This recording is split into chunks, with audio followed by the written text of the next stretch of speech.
कौन है ये खड़गे?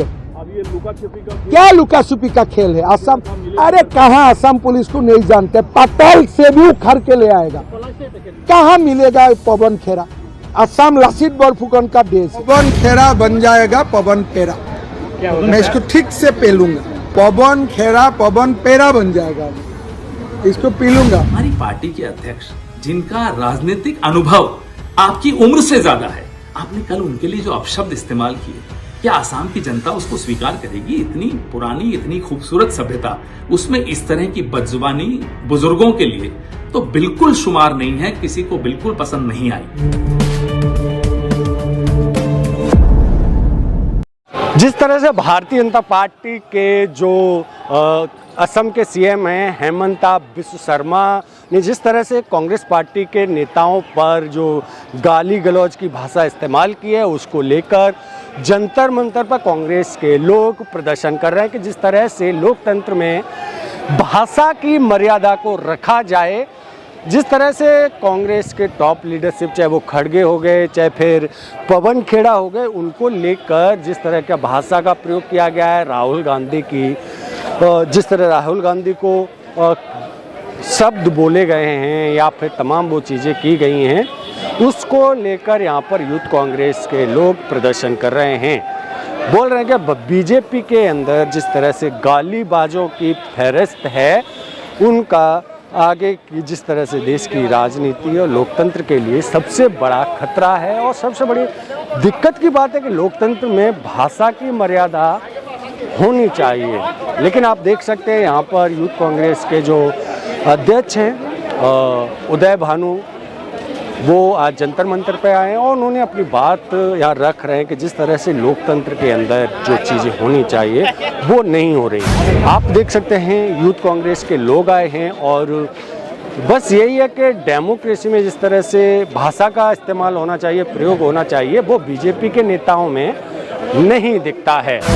असम के अंदर विधानसभा के चुनाव होने वाले हैं, रैलियाँ चल रही हैं, लोग एक दूसरे पे आरोप लगा रहे हैं, प्रत्यारोप कर रहे हैं, लेकिन वहीं इसी दौर में गालियों का भी प्रयोग चल रहा है। गालियों का प्रयोग जिस तरह से, पहले आप ये वीडियो देखें जिस तरह से हेमंता बिस्व शर्मा ने अपनी प्रेस कॉन्फ्रेंस में या मीडिया के सामने किस तरह से गालियों का प्रयोग किया है, पहले आप देख सकते हैं। खड़गे जी का उम्र हो गया, अभी भी पागल जैसा बात कर रहे हैं। आप लोगों को जलील करेगा, लोगों को बेइज्जत करेगा और फिर बोलेगा हम फॉरेन मिनिस्टर पूछूंगा। तुम्हारा दामाद है क्या फॉरेन मिनिस्टर? पहले झूठ मूठ कागज क्यों लाया? पहले जाके फॉरेन मिनिस्टर को क्यों नहीं पूछा? कौन है ये खड़गे? अब ये लुका छिपी का क्या लुका छुपी का खेल है? असम, अरे कहाँ असम पुलिस को नहीं जानते, पटेल से भी उखड़ के ले आएगा। कहाँ मिलेगा पवन खेड़ा? असम लसित बरफुकन का देश है, कौन सा ये पवन खेड़ा है? पटेल में भी लुकेगा तो हम उठा के लेके आएगा। तुम बताओ ये कागज तुम किसको दिए थे? मेरा डाउट है ये कागज राहुल गांधी दिए थे उनको। सो ये मुकदमा राहुल गांधी तक जाएगा और हमें डरवाने का कोशिश मत करो। ये असम है, हमने 17 टाइम्स इस्लामिक इन्वेजन का खिलाफ लड़ाई लड़ा। हम अलग दुनिया से आए हुए बंदा हूं। ये खड़गे आगे हम प्यार भी नहीं करता। राहुल गांधी भी पागल है, ये पवन खेड़ा उससे भी ज्यादा पागल है। लेकिन कांग्रेस का लोग फालतू है, अकल नहीं। लीगल एक्शन तो चलेगा ही, लेकिन और एक एक्शन में लेने जा रहा हूँ, बाद में बताऊंगा। पवन खेड़ा को मैं पवन पेरा बना दूंगा, थोड़ा दिन इंतजार करें। पवन खेड़ा बन जाएगा पवन पेरा। मैं इसको ठीक से पेलूंगा। पवन खेड़ा पवन पेरा बन जाएगा। नमस्कार साथियों, आप देख रहे हैं पिछले 2 दिन से असम पुलिस क्या क्या हथकंडे अपना रही है। असम पुलिस तो नहीं अपना रही, असम के मुख्यमंत्री और शायद देश के गृह मंत्री क्या क्या हथकंडे अपना रहे हैं। दिल्ली में मेरे फ्लैट पे 100 पुलिस वाले, छोटे से फ्लैट, 100 पुलिस वाले गए। मैं नहीं था, कोई नहीं था हमारे परिवार का, लेकिन वहां जाकर उन्होंने एक, मेरी छोटी बहन जो कोविड में नहीं रही, उसकी यादगार एक पुराना फोन था, वो उठा के ले गए। एक ऐसा लैपटॉप जो मैं कभी यूज नहीं करता, वो ले गए। एक आईपैड जो मैंने अभी इस्तेमाल करना नहीं शुरू किया, वो ले गए। कहते हैं कि पेन ड्राइव 2 ले गए, हमें नहीं मालूम वो लेकर आए थे या लेकर गए, मुझे नहीं मालूम। कौन लाया, कौन ले गया, मुझे नहीं मालूम। खैर छोड़िए। अब मैं जहां भी जाता हूं या उनको लगता है मैं गया हुआ हूं, वहां ये पुलिस भेज रहे हैं। क्यों भेज रहे हैं? सवाल ही तो उठाए हैं कांग्रेस पार्टी ने। आप कांग्रेस पार्टी को चुप क्यों करवाना चाहते हैं? मुझे चुप क्यों करवाना चाहते हैं? सवाल पूछे हैं, जवाब दीजिए। हम कहते हैं साहब ये कागज और ये जानकारी आई है, इसकी जांच कीजिए, क्या ये गलत कहते हैं हम? आप जवाब देने की जगह सबको गाली दे रहे हैं, पुलिस छोड़ रहे हो, आप डराने की कोशिश कर रहे हो। आपको लगता है हम डर जाएंगे? आपकी आदत डराने की हो सकती है शर्मा जी, हमारी आदत डरने की नहीं है। कारण बता देते हैं क्यों। मेवाड़ का हूं, कांग्रेसी हूं, राहुल गांधी का सिपाही हूं, अब कैसे डरूंगा? तो डरूंगा तो नहीं, लेकिन हां, क्योंकि मुझे बोलते रहना है, क्योंकि मुझे सवाल पूछते रहना है, मैं आपकी पुलिस को जरूर अवॉइड कर रहा हूं। लेकिन आगे भी सुन लीजिए, जो कागज हमारे पास आए और जो लोगों ने वेबसाइट्स के नाम बताए, सरकारी वेबसाइट्स थी अलग अलग देशों की, कि इस पे जाइए, ये जानकारी है, तो वो हमने आप सबके साथ साझा किया।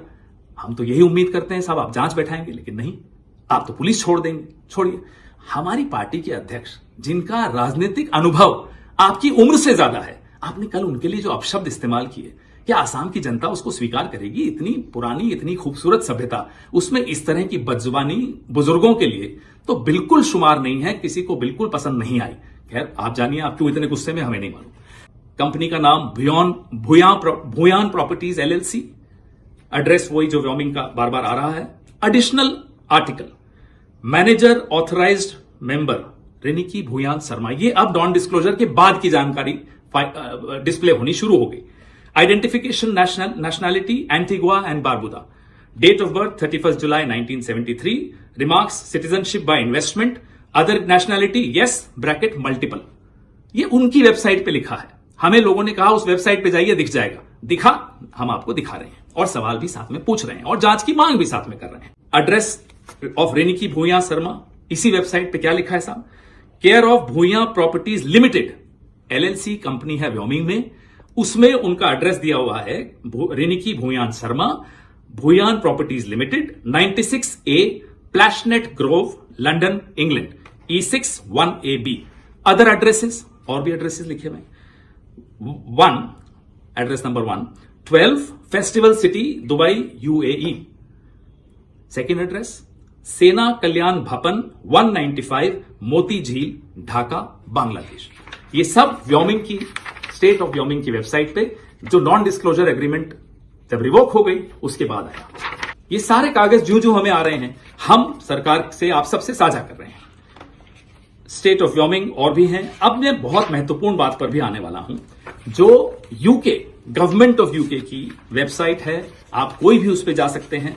गवर्नमेंट ऑफ यूके ये वेबसाइट है, मैं और ध्यान से दिखा रहा हूं आपको, इस पे जाके क्लिक करिए, Bhuyan properties limited, Bhuyan properties limited, जो कि व्योमिंग में मेंशन्ड है। अब इसका एड्रेस पे आइए,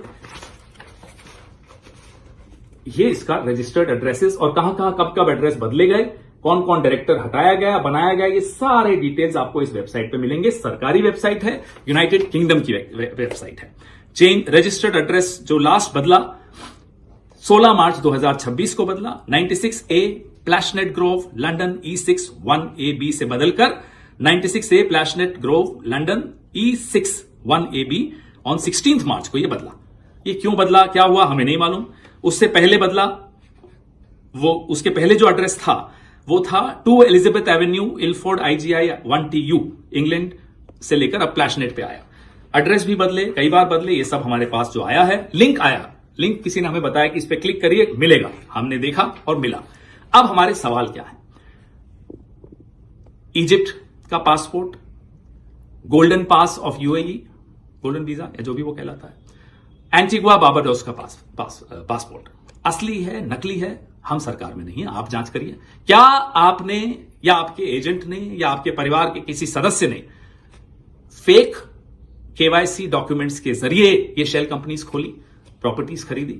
ये जांच से ही साबित हो पाएगा। सवाल पूछना हमारा कर्तव्य है, हमारा अधिकार है, वही हम कर रहे हैं। आपका कर्तव्य क्या है? केंद्र सरकार में जो बैठे हैं उनका कर्तव्य क्या है कि वो जांच करें। ये नहीं कि आप हमें डराएं, हमें दौड़ाएं, हम नहीं डरेंगे साहब, हम सवाल फिर भी पूछेंगे और पूछ रहे हैं। अब हमें और भी जानकारी आई है कि शर्मा साहब आपके भाई हैं, शायद असम पुलिस में हैं, उनकी पत्नी और बेटे दुबई में रहते हैं और दुबई में दुबई इंटरनेशनल जो स्कूल है उसकी फीस कितनी है? 21 लाख है साल की। शायद सुना वहां पढ़ते हैं किसी क्रिकेट एकेडमी में। देखिए परिवार क्या करता है हमें कोई मतलब नहीं। परिवार के बच्चों को हम टारगेट पॉलिटिक्स में नहीं करना चाहते, लेकिन सवाल सिर्फ ये पूछ रहे हैं क्या ये सच है, और जवाब आपको देना चाहिए। आप शायद सिर्फ चुनाव को देख रहे हैं, हम असम की जनता को देख रहे हैं, असम के लोगों का मेहनत का पैसा देख रहे हैं। उनकी उम्मीदें जब टूट रही होती है ना, तो वो देखकर दुख होता है। चुनाव आते रहते हैं, जाते रहते हैं। हेमंता बिस्वा शर्मा जी, कम से कम रुक जाइए, थोड़ा सा रुकिए, सोचिए और अपने दिल पर हाथ रखिए। क्या सवालों का जवाब देना आपका फर्ज नहीं है? जय हिंद। तो इसी को लेके जो विवाद है वो दोनों तरफ से बढ़ता जा रहा है। एक तरफ कह रहे हैं कि हेमंता बिस्वा शर्मा किसी भी तरह से इतनी घटिया ओछी बातें नहीं कर सकते हैं, तमाम वो चीज़ें हैं। इसी वजह से आज यहाँ पर यूथ कांग्रेस के लोग प्रदर्शन कर रहे हैं, आप इन तस्वीरों में भी देख सकते हैं। हेमंत नहीं, आजकल जितनी अपन न्यूज़ में देखते हैं सबसे ज़्यादा बकवास करता है वो, ये कौन, असम का मुख्यमंत्री सबसे ज़्यादा बकवास करता है। उसकी भाषा कॉन्स्टिट्यूशनल भाषा है ही नहीं। वो मुझे नहीं लगता मुख्यमंत्री के लिए योग्य आदमी भी है। पॉलिटिक्स में ऐसे आदमियों के लिए कोई जगह नहीं है। और पता नहीं कैसे जुगाड़बाजी जो देश में हवा फैला रखा है, हिंदू मुसलमान फलाना टिकड़ा, इस तरह के लोगों को आरएसएस पुश करती है। आरएसएस उन्हीं को पुश करती है जो मुस्लिम करके गाली देना जानते हैं या जो उनके एजेंडे पे काम करते हैं। उनके हिसाब से मॉर्निंग टी पीते हैं, उनके हिसाब से फोन मोबाइल में डीपी लगाते हैं। राजनीति का स्तर इतना गिर सकता है, इतना कमज़ोर हो सकता है, ये वाकई बहुत गंभीर विषय है। लेकिन जो भी बात है राजनीति में, आप आरोप लगाइए, प्रत्यारोप लगाइए। जिस तरह से पवन खेड़ा ने प्रेस कॉन्फ्रेंस करके जो बोला था कि हेमंता बिस्वा शर्मा की पत्नी पर 3 पासपोर्ट हैं और 3 पासपोर्ट में जिस तरह से जानकारी दी गई है और करोड़ों की प्रॉपर्टी बताई गई, उसके बाद से विवाद बढ़ा। बीजेपी ने भी अपनी प्रेस कॉन्फ्रेंस में क्लियर किया कि ऐसा कुछ नहीं है, लेकिन उसके बाद से हेमंता बिस्वा शर्मा ने अपना आपा खोया और गाली गलौज पर उतर आए। तमाम वो धमकियां दी गई, तमाम वो चीज़ें की गई, उसको लेके यहाँ पर यूथ कांग्रेस अपनी बात रख रहा है। नमस्कार, मैं DS गौतम, धन्यवाद।